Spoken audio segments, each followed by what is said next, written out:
belajar dari kasus Ria Ricis dan Teuku Ryan bahwa penting memilih pasangan bukan hanya berdasarkan pada fisik dan sifat baik saja, tapi juga harus memilih berdasarkan standar finansial.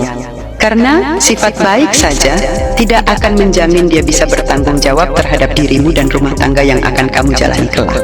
Juga penting bagi kamu untuk memilih pasangan yang bisa memposisikan diri dan tahu cara memprioritaskan perhatian terhadap diri kamu dan ibunya.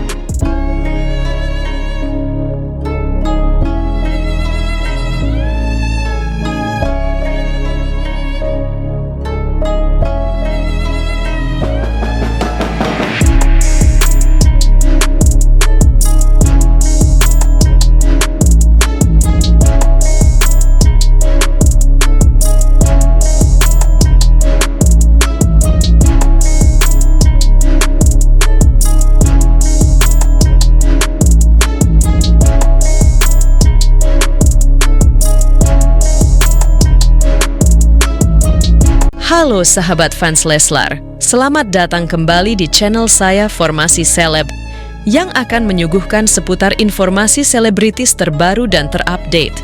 Namun sebelum lanjut ke videonya, jangan lupa untuk mensubscribe channel ini terlebih dahulu.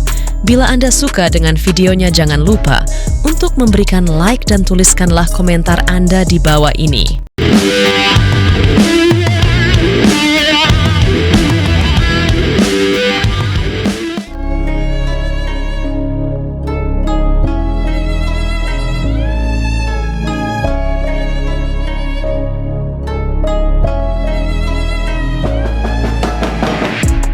Teuku Ryan senang dilibatkan dalam sinetron Saleha. Ia menjadi lawan main Syifa Hadju dan Haris Friza. Dalam sinetron Saleha yang tayang di SCTV, Teuku Ryan berperan sebagai Azam, seorang hafiz Quran dan juga guru ngaji di lingkungannya. Tapi Azam juga di sini ditampilin sisi dramanya tentang urusan asmara yang juga punya perasaan dengan lawan jenis, sama bagaimana dia mengajarkan ilmu agama, kata Teuku Ryan. Ryan mengaku alasan dirinya menerima tawaran sinetron tersebut dikarenakan butuh pekerjaan, demi bertahan hidup setelah pernikahannya dengan Ria Ricis berakhir. Sebenarnya tuh aku udah sering casting buat sinetron cuma ditolak mulu. Terus ada tawaran sinetron ini dari Meneer, katanya ada peran yang cocok, pas aku tanya main sama siapa dan disebut sama Haris Friza. Aku langsung terima, ucapnya. Ya aku terima karena sekarang ada kerjaan apa aja yang aku sanggup akan aku terima, buat hidupku dan anakku juga, sambungnya. Mengenai karakter Azam, Ryan mengakui cukup menantang untuk ia dalami meski pernah memerankan sosok seorang ustadz dalam judul sinetron sebelumnya. Menurut Ryan, menjadi sosok orang yang paham tentang agama adalah peran yang berat, karena ia harus senatural mungkin menyampaikan pesan yang tersirat dalam skenario yang sudah ada. Jujur aja deg-degan pasti ada, karena jadi orang yang paham agama, ya sama aja kayak syiar. Jadi harus hati-hati banget menyampaikannya ke penonton. Kalau salahkan akan berbahaya, jadi gak bisa main-main, jelasnya. Di sisi lain, mantan suami Ria Ricis ini juga kesulitan untuk membaca Al-Quran dengan fasih, karena ia sadar kemampuannya membaca Quran masih kurang baik. Jadi aku belajar lagi baca Al-Quran, pahamin tajwid dan lain sebagainya. Sebenarnya menyegarkan lagilah bacaan Quran aku, ungkapnya. Teuku Ryan berharap peran Azam yang ia mainkan dalam sinetron Saleha bisa diterima oleh masyarakat Indonesia dan memberikan rating yang baik untuk sinetronnya. Ya semoga sinetron ini panjang dan disukai masyarakat, ujar Teuku Ryan. Beberapa waktu lalu Ria Ricis kena sindir komika Kemal Palevi terkait konten perceraiannya. Kemal Palevi menyindir konten terkait perceraian Ria Ricis akan segera tayang. Mencoba mengulik hal itu, Irfan Hakim selaku host di FYP Trans 7 menyinggung seputar konten perceraian. Namun, hanya dijawab oleh Ricis dengan senyuman. Raffi Ahmad tampak menyela pembicaraan hingga membela ibu satu anak itu. Selain dari itu, Ria Ricis dan Teuku Ryan baru saja resmi bercerai. Seiring dengan putusan itu, muncul kembali video lawas mengenai gelagat tak biasa dari keluarga pasangan ini. Video tersebut rupanya juga mampir di beranda TikTok Irfan Hakim. Rekaman yang dimaksud adalah saat Ria Ricis diduga mengusir mertuanya karena sang ibu hendak duduk. Kemarin tersebar video, pas buka puasa, masih sama Ryan dan mertua. Maaf ya, isi video, ini tempat ibu. Komentar lu gimana? Semua lagi diulik lu ya. Tanya Irfan Hakim. Ria Ricis berusaha menghindar dengan cara mengatakan tidak mengingat momen tersebut. Aku lupa. Hahaha, kata Ria Ricis. Irfan Hakim yang tak puas sampai di situ malah melanjutkan, gue ingetin.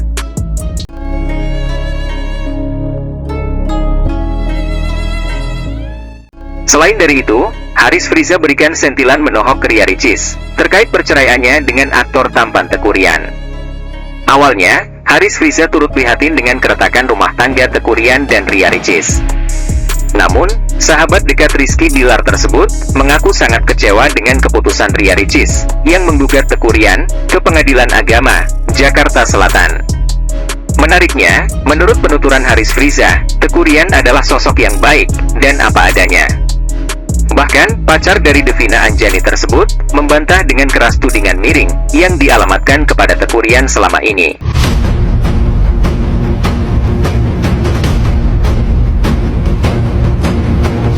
Sebelumnya, sosok artis ternama dan juga publik figur sekaligus selebgram yang ketika terkena sebuah kasus perceraian dalam rumah tangganya sontak membuat heboh sesama artis bahkan setanah air. Sehingga banyak dari para netizen tersebut turut memberikan komentar dan tanggapannya terkait hal ini, bahkan ada yang tak segan-segan berkomentar pedas yang ditujukan kepada Ria Ricis dan Teuku Ryan, bahkan banyak dari mereka yang menduga perceraian ini terjadi hanya gara-gara sosok mertuanya. Sahabat fans Leslar penasaran? Mari kita sama-sama simak videonya sampai akhir. Bagaimana tanggapan dan juga komentar dari para netizen berikut ini? Pemirsa Formasi Seleb yang terhormat, silahkan berkomentar. Sebenarnya bukan masalah duduk kursi duduk gitu ya, tapi ini komen yang aku setuju. Tapi ibunya Ricis yang pengen duduk di tempat ayahnya Rian. Kalau orang baik ya kenapa duduk yang sudah ada orangnya? Kenapa nggak duduk sama besan yang perempuan? Nggak lah gitu, mereka datang dari jauh. Ricis ngomong pula ibunya tahta tertinggi, itu yang aku kayak menitik beratkan juga. Dan aku membayangkan kalau itu di posisiku dan mertua laki-lakiku datang dari jauh gitu kan.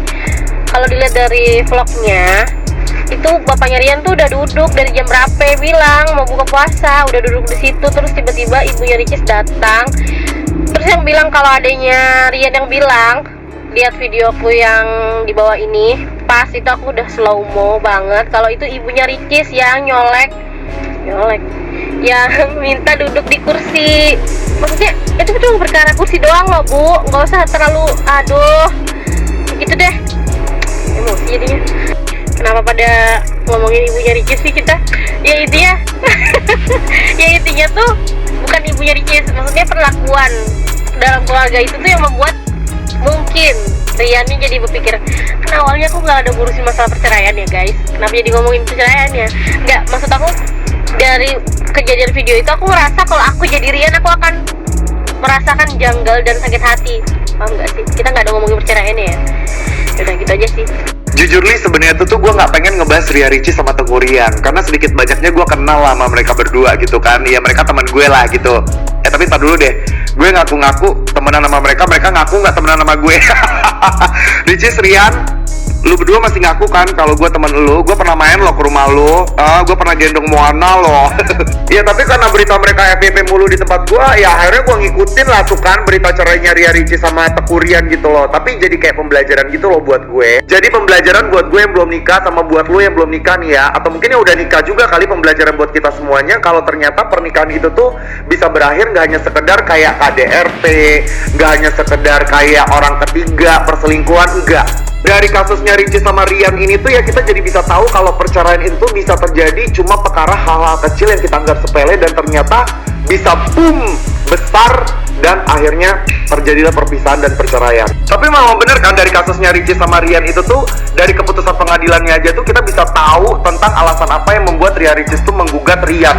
Bahkan kita semua tuh bisa kayak ngeliatin, ngebacain satu-satu poin-poin dari keputusan pengadilan tersebut. Nah itu juga jadi pertanyaan juga buat gua. Itu kan hal privacy ya, emang boleh gitu diposting di sosial media tentang keputusan pengadilan itu ya? Ya kalau yang masalah itu gua nggak paham ya, karena gua bukan orang hukum. Coba lu semuanya para netizen yang maha tahu, maha benar, coba di kolom komen lu kasih tahu boleh ya sebenarnya ya. Itu kan kalau menurut gue masalah privacy gitu kan. Ya tapi gitu deh, dengan kasusnya Ricis sama Rian itu tuh ya balik lagi ke komunikasi sih, Say, ya nggak sih? Dan kalau menurut gue kita tuh bisa jadi lebih peka lagi tentang bagaimana caranya kita memperlakukan orang lain, even itu orang terdekat kita, entah pasangan kita, entah mertua kita, entah sepupu kita, entah menantu kita gitu loh. Jadi kita harus lebih peka lagi bagaimana cara memperlakukan di saat-saat dan momen-momen yang pas gitu loh. Ya kalau gue ya, apapun kasus yang terjadi di Indonesia ini tuh jadikan aja pembelajaran buat kita aja deh, Say, biar kita jadi lebih baik, ya nggak sih? Setuju? Menurut logika gue, itu Ricis itu merasa paling benar. Semuanya yang disalahkan itu mantan suaminya. Harusnya mencari keseimbang lah, pastilah dari pihak-pihak manapun ada salahnya. Nah, biar seimbang kayak gitu. Kalau dari Ricis ada salahnya, ya ngaku. Benar semuanya nggak mungkin, pasti ada salahnya. Nah, jangan merasa paling benar terus. Terus ada lagi bahwa ibunya ikut-ikutan, mantan suaminya membela ibunya, ya jelas lah. Karena gue juga bakal membela ibu saya gitu. Karena ibu itu pasti maunya yang terbaik buat anaknya. Kayak dari konten-konten yang beredar sekarang ini, aku percaya bahwa ibu Ricis yang ikut-ikutan itu. Karena apa? Jadi dia maunya viral, biar banyak tayangan, dia dapat cuan dari situ. Kalian masih percaya sama Ricis? Kalau gue pribadi enggak.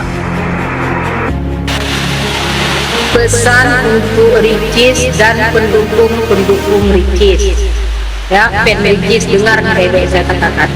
Semoga pesan ini sampai ke telinga Ricis.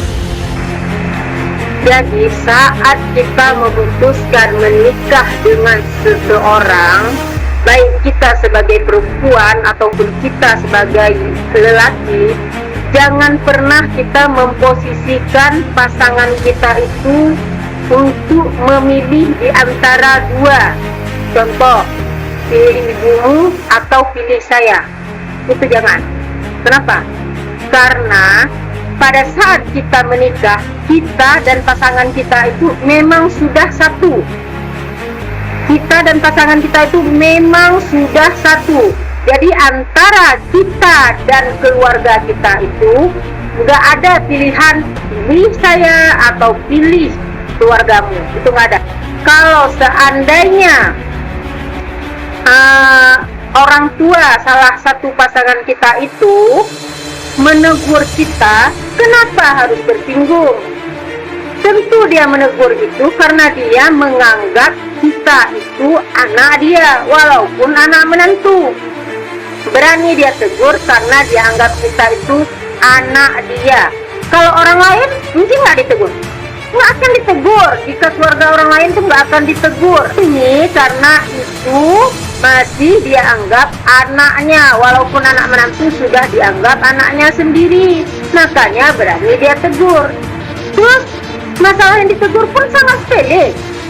Dia cuma menanyakan kenapa diberikan es kurma sedangkan anaknya itu amandel. Dia menanyakan itu hal yang wajar, bukan hal kurang ajar, bukan juga terlalu mencampuri. Itu bukan mencampuri namanya. Sedikit. Kalau memang belum siap berkeluarga, harusnya persiapkan diri dulu. Atau sebelum nikah ada nggak ikut bimbingan? Ikut bimbingan pranikah tuh ada nggak? Biasanya di situ diajarin tuh semuanya. Di bimbingan pranikah itu semua diajarin. Kita dalam rumah tangga seperti apa adab kita terhadap orang tua, melayani suami, istri ke suami, suami ke istri. Enggak kayak gitu. Seandainya nih, ketika si Ria Ricis nyuguhin air dingin, ya kan, ke lakinya, terus mertuanya kagak bikin komentar apapun. Seandainya, gue yakin mungkin mereka masih bersama kali. Mungkin belum ada nih gugatan cerai, bisa jadi loh.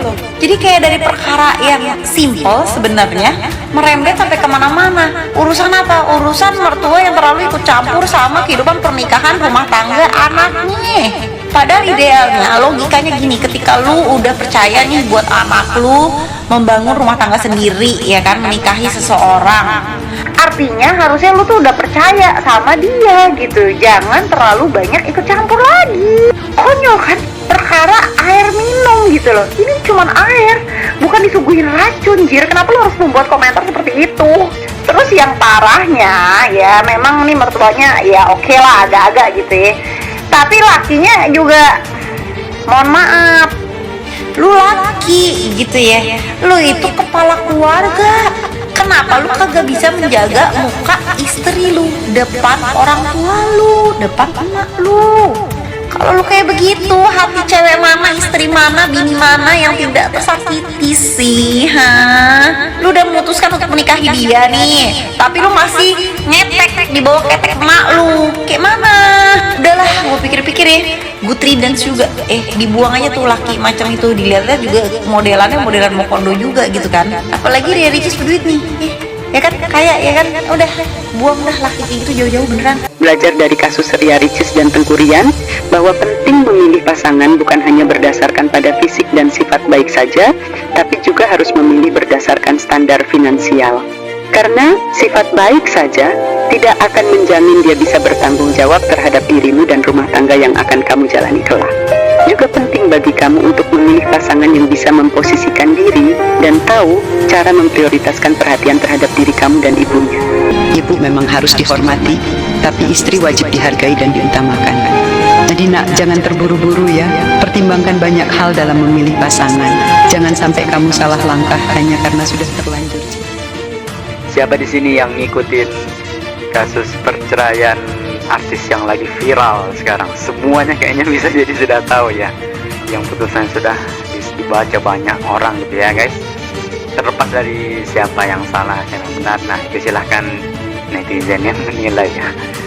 Biasanya kan Allah yang menilai gitu ya.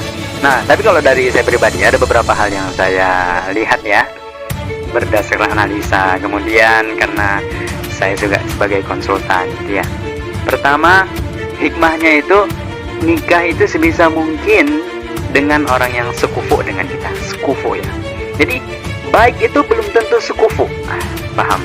Sekufu itu artinya cocok, oke? Jadi baik itu belum tentu cocok. Dan yang salah satu hal yang paling penting dalam urusan sekufu adalah dalam urusan budaya dan juga urusan finansial, gaya hidup gitu loh. Jadi jangan jauh-jauh sekali. Laki-laki, makanya saya biasanya sarankan kepada para laki-laki gitu ya, yang ingin minta nasihat, jangan nikah sama yang statusnya atau penghasilannya di atasmu, kecuali kalau dia imannya juga sangat-sangat tinggi, di atasmu juga akhlaknya gitu kan, nah itu boleh. Tapi kalau tidak, sebaiknya diminimalisir, karena memang ada penelitiannya, malah ada risetnya gitu ya. Jadi tingkat, misalnya kalau status penghasilan perempuan itu jauh lebih tinggi, itu tingkat percayaan juga tinggi, karena nanti di situ ada masalah ego dan ya merasa. Jadi banyak yang langsung ngakui loh ya, bahwa ketika dia ada masalah, dia merasa ya aku bisa, tanpamu juga aku bisa beli apapun. Iya. Jadi masalah sekufu itu ya. Jadi orang-orang yang belum terbiasa dengan cicilan, nah itu bisa jadi kaget gitu kan. Nah, itu masalah yang pertama. Jadi nikah itu sebisa mungkin jangan terlalu banyak perbedaan-perbedaan yang prinsip sekali. Kemudian yang kedua, masalah yang paling dibutuhkan dalam pernikahan itu adalah siap menikah, bukan sekedar butuh menikah. Butuh nikah itu belum tentu siap menikah. Karena nanti ini masalah ego itu harus ditekan betul loh ya. Apalagi masa-masa penentuannya itu adalah masa-masa 3 tahun pertama, 1-2 tahun pertama, itu masa adaptasi sekali itu ya. Dan itu harus ditekan banget tuh ego itu, antara laki-laki dan perempuan gitu kan. Kebijaksanaan laki-laki itu diperlukan sekali. Kemudian perempuan juga harus bisa mengontrol emosi dan juga moodnya, bapernya harus ditempatkan pada tempatnya gitu kan. Jadi bagi laki-laki juga seperti itu. Jadi makanya ada salah satu kaidah itu, sebisa mungkin jangan ada 2 ratu dalam satu istana ya. Karena paling banyak masalah itu biasanya antara menantu dengan mertua perempuan atau enggak ipar perempuan. Jarang kita dengar masalah itu dengan mertua laki-laki gitu ya. Ya kurang lebihnya seperti itu sih. Nah, jadi ego ditekan sekali ya. Jadi harus banyak belajar. Jadi popularitas, wajah, angka umur itu nggak pernah menentukan orang itu dewasa atau tidak. Jadi siap itu masalah kedewasaan juga. Jadi orang-orang yang dia dewasa, bagaimana cara kita lihatnya, bukan sekedar dari wajahnya, bukan dari sekedar keviralannya dan seterusnya ya, tapi yang kita lihat adalah bagaimana kebijaksanaannya ketika dia menghadapi konflik. Itu nanti dilihat kedewasaan perempuan, kedewasaan laki-laki saat ada miskomunikasi, saat ada konflik, bagaimana cara menyelesaikannya. Kemudian ini setelah kafaah masalah kesiapan, dan yang terakhir itu masalah komunikasi. Ada miskomunikasi lah. Jadi ini penting ya. Cuman di ilmu komunikasi juga ada hal-hal penting. Contohnya kita nggak ada kayak kaidah-kaidahnya gitu loh. Ketika kita mau komunikasi harus tahu waktunya, dan juga kita harus mengenali calon kita juga. Karena apa ya? Tidak semua hal itu harus dikomunikasikan pada saat itu. Apalagi ya, laki-laki juga seperti itu. Jangan diajak komunikasi hal-hal berat ketika dia ada dalam, biasanya ada tiga waktu. Misalnya jangan diajak komunikasi ketika dia lagi emosi, lagi stres, lagi lapar gitu ya. Nah ini dihindari malah. Sebab ketika ini laki-laki itu jarang berpikir rasional ya. Ya tapi ya semuanya harus sama-sama lah. Sama juga perempuan, jangan diajak komunikasi misalnya di saat dia lagi PMS hari pertama, diskusi berat, kan? Nah, kurang lebihnya hampir seperti itulah miskomunikasi. Jadi sebisa mungkin kalau masalahnya bukan karena murtad, karena bukan selingkuh, KDRT, sebenarnya kalau bisa diselamatkan. Makanya ada yang bilang itu kalau masalah kecil dihilangkan, masalah besar itu dikecilkan. Nah, seperti itulah kurang lebihnya guys. Ya ini tidak membela siapapun, tuh kita nggak tahu soalnya detail aslinya seperti apa ya. Saya juga ngikutin dan klarifikasi dari sana sini, putusannya juga saya baca gitu kan. Ya kita nggak tahu ya, karena kita juga nggak langsung terjun ke sana. Jadi banyak ya, terserah lah ya, masalah teman-teman mau menafsirkan seperti apa. Cuman kurang lebihnya seperti itu yang saya bisa ambil hikmahnya, mungkin bisa dipelajari sama teman-teman di sini. Semoga bermanfaat. Sebenarnya masih ada yang lagi, cuman ini terlalu panjang, nanti kita bisa bahas di lain waktu. Semoga teman-teman sini sakinah mawaddah warahmah ya. Begitulah informasi update kali ini. Jangan lupa untuk terus bangun channel Formasi Seleb dengan cara like, comment, dan share channel YouTube ini. Sahabat fans Leslar, sampai jumpa di video update selanjutnya. Salam terima kasih.